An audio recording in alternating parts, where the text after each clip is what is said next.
de Jane Austen, Orgulho e Preconceito, capítulo 32. Na manhã seguinte, encontrava-se Elizabeth na ausência de Mrs. Collins e de Maria, que tinham ido fazer compras à aldeia, sozinha em casa e escrevendo a Jane, quando a campainha da porta a fez sobressaltar. Como não ouvira o ruído de nenhuma carruagem se aproximando, calculou que se tratasse de Lady Catherine e, apreensiva, tratou de esconder a carta que escrevia, a fim de evitar perguntas indiscretas, quando a porta se abriu e, para sua grande surpresa, Mr. Darcy, sozinho, entrou na sala. Ele pareceu igualmente surpreso por a encontrar só e desculpou-se pela intrusão, dizendo ter pensado que encontraria todas as senhoras em casa. Sentaram-se, então, e após ela se ter delicadamente informado sobre as moradoras de Rosings, pareciam ir cair em um silêncio total. Era, pois, absolutamente necessário introduzir qualquer assunto. E, nessa emergência, Elizabeth, lembrando-se da última vez em que o vira em Hertfordshire, e curiosa de saber o que ele diria para justificar sua súbita partida, observou: "Com que precipitação deixaram todos Netherfield em novembro passado, Mr. Darcy? Deve ter sido uma surpresa muito agradável para Mr. Bingley revê-los a todos tão cedo, pois, se não me engano, ele partira no dia anterior. Ele e as irmãs encontravam-se bem, espero, quando os viu em Londres?" "Perfeitamente, obrigado."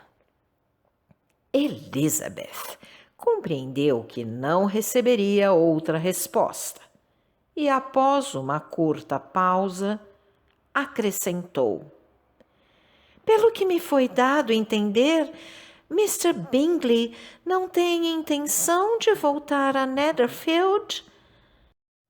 "Nunca o ouvi dizer tal coisa, mas é provável que daqui para o futuro ele lhe dedique menos tempo.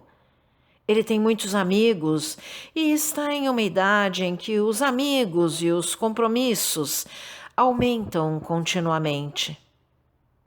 Se ele tenciona passar tão pouco tempo em Netherfield, seria preferível, para a vizinhança, que ele desistisse inteiramente do lugar, pois então outra família poderia se instalar lá. Contudo, talvez Mr. Bingley tenha pensando menos na conveniência dos vizinhos do que em sua própria. E, nesse caso, não teremos mais do que aguardar que ele, baseado nesse mesmo princípio, a conserve ou desista dela. Não me surpreenderia que ele optasse pela desistência, mal se lhe oferecesse uma oportunidade vantajosa", respondeu Darcy. Elizabeth nada acrescentou. Receava continuar falando do amigo dele, e como nada mais tinha para lhe dizer, resolveu deixar ao cargo dele a tarefa de encontrar um novo assunto. Ele compreendeu-a e logo começou: "Esta casa parece muito acolhedora. Lady Catherine, creio eu, reformou-a bastante com a vinda de Mr. Collins para Hunsford." "Creio que sim, e estou certa de que ela não poderia ter dispensado sua bondade a uma pessoa mais reconhecida. Mr. Collins parece ter tido muita sorte com a esposa que escolheu. Com efeito, os seus parentes têm motivos para satisfação, pois ele encontrou uma das poucas mulheres sensatas que o teriam aceitado, e aceitando-o, o teriam feito feliz. Minha amiga é muito compreensiva e, embora não considere seu casamento com Mr. Collins um de seus atos mais ajuizados, reconheço que ela parece perfeitamente feliz. E, considerando as coisas do ponto de vista da prudência, ela realizou de fato o casamento ideal. Deve ser muito agradável para ela ter sua casa a uma distância relativamente pequena da de seus pais e amigos.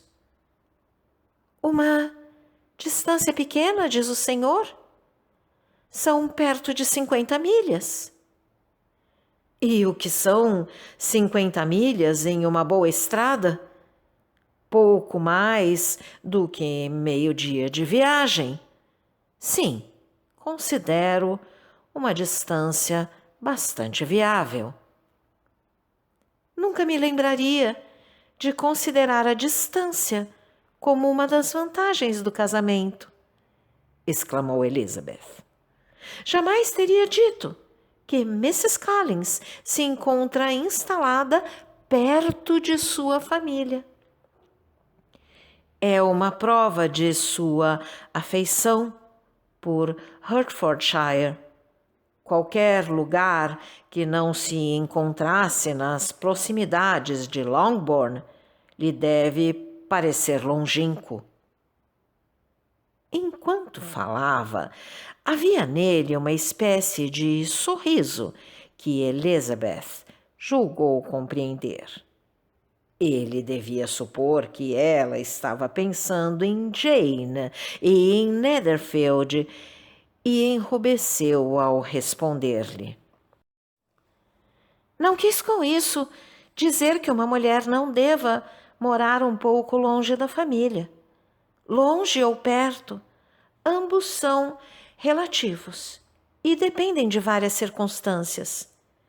Quando existem meios e as despesas da viagem são de pouca monta, a distância não oferece inconveniente. Mas não é este o caso. Mr. e Mrs. Collins usufruem um rendimento que lhes permitirá uma viagem confortável, embora não frequente, e estou persuadida de que minha amiga só se consideraria perto da família se estivesse na metade da distância a que realmente se encontra. Mr. Darcy aproximou um pouco sua cadeira e disse: Mas a senhora não pode alimentar em si sentimento tão bairrista? Não poderá viver sempre em Longbourn. Elizabeth olhou surpresa. Mr. Darcy pareceu mudar de ideia. Recuou a cadeira, pegou um jornal que se encontrava em cima da mesa e, relanceando-o, disse em um tom de voz mais frio: Agrada-lhe Kent? Seguiu-se um curto diálogo sobre o condado, calmo e conciso de ambas as partes, que a chegada de Charlotte e de sua irmã um pouco depois veio interromper. O tete-a-tete pareceu surpreendê-las. Mr. Darcy contou-lhes o engano que ocasionara a intrusão e, após ter permanecido sentado mais alguns minutos em silêncio, quase absoluto, foi-se embora. O que isso quer dizer? Disse Charlotte após ele ter partido. Minha querida Elisa, ele está de certo apaixonado por ti. Ou nunca nos teria visitado com tão sem cerimônia. Mas, quando Elizabeth lhes contou de seu silêncio, a ideia pareceu menos plausível, mesmo para Charlotte, que a desejava. E após várias conjecturas, elas concluíram finalmente que a visita se devia apenas à dificuldade de encontrar qualquer outra coisa em que se ocupar, o que não era de estranhar para a época do ano. Todos os desportos ao ar livre estavam fora de questão. Dentro de casa havia Lady Catherine, livros e uma mesa de bilhar, o que nunca entreteria um homem por muito tempo. E ou porque o presbitério se encontrava tão próximo, ou porque o passeio até lá era agradável, ou ainda porque os seus moradores os interessavam de certo modo. O fato é que os dois primos se sentiam tentados a percorrer aquela distância quase todas as manhãs.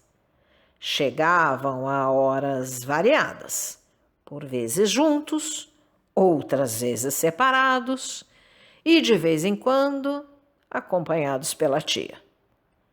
Tornava-se evidente a todos que o coronel Fitzwilliam vinha porque se sentia bem na companhia dos moradores de Hunsford, fato esse que, por si só, abonava em seu favor. E a satisfação que Elizabeth experimentava ao vê-lo, bem como aquela com a qual recebia sua evidente admiração, lembrava-lhe seu antigo favorito, George Wickham. E, embora ao compará-los visse que havia menos doçura cativante nas maneiras do coronel Fitzwilliam, acreditava que dos dois fosse ele o mais bem formado. Mas por que viria Mr. Darcy com tanta frequência ao presbitério era mais difícil de compreender. Não seria, de certo, pelo prazer da companhia, pois ele permanecia a maior parte do tempo calado, por vezes durante 10 minutos seguidos, e, quando falava, parecia fazê-lo mais por obrigação do que por prazer. Raramente se animava. Mrs. Collins não sabia o que fazer com ele. O coronel Fitzwilliam costumava troçar do ar sorumbático do primo, o que provava que gostaria de ver nessa mudança o efeito do amor, e como objeto desse amor, sua amiga Eliza. Charlotte dispôs-se seriamente a procurar a causa de tal atitude. Observava-o sempre que o encontrava em Rosings ou quando ele visitava Hunsford, mas sem grande sucesso. Ele olhava, de fato, bastante para sua amiga, mas era duvidosa a expressão daquele olhar. Era um olhar sério, fixo, mas Charlotte não estava certa de que se tratasse de um olhar admirativo, parecendo-lhe por vezes não passar de distração. Uma ou duas vezes sugerira a Elizabeth a possibilidade de Mr. Darcy se achar interessado por ela, mas esta ria sempre de semelhante ideia. E Mrs. Collins achou mais prudente guardar para si as suas suspeitas e não despertar esperanças que pudessem acabar em desapontamento, pois, em sua opinião, toda a relutância da amiga se desvaneceria no momento em que o supusesse em seu poder. Nos planos que afetuosamente arquitetava para Elizabeth, por vezes imaginava-a casando-se com o coronel Fitzwilliam. Ele era, sem comparação, o mais simpático. Admirava-a, sem dúvida, e sua situação na vida era de destaque. Mas, a contrabalançar tais vantagens, enquanto Mr. Darcy tinha considerável influência na igreja, seu primo não tinha nenhuma. Obrigada pela audiência. Se você gostou deste áudio, por favor, deixe seu like, compartilhe, deixe também seus comentários. E não esqueça de se inscrever no canal e ativar o sininho. Assim, toda vez que nós colocarmos um novo vídeo, você será avisado. Não deixe a leitura para depois. Um grande abraço e até a próxima!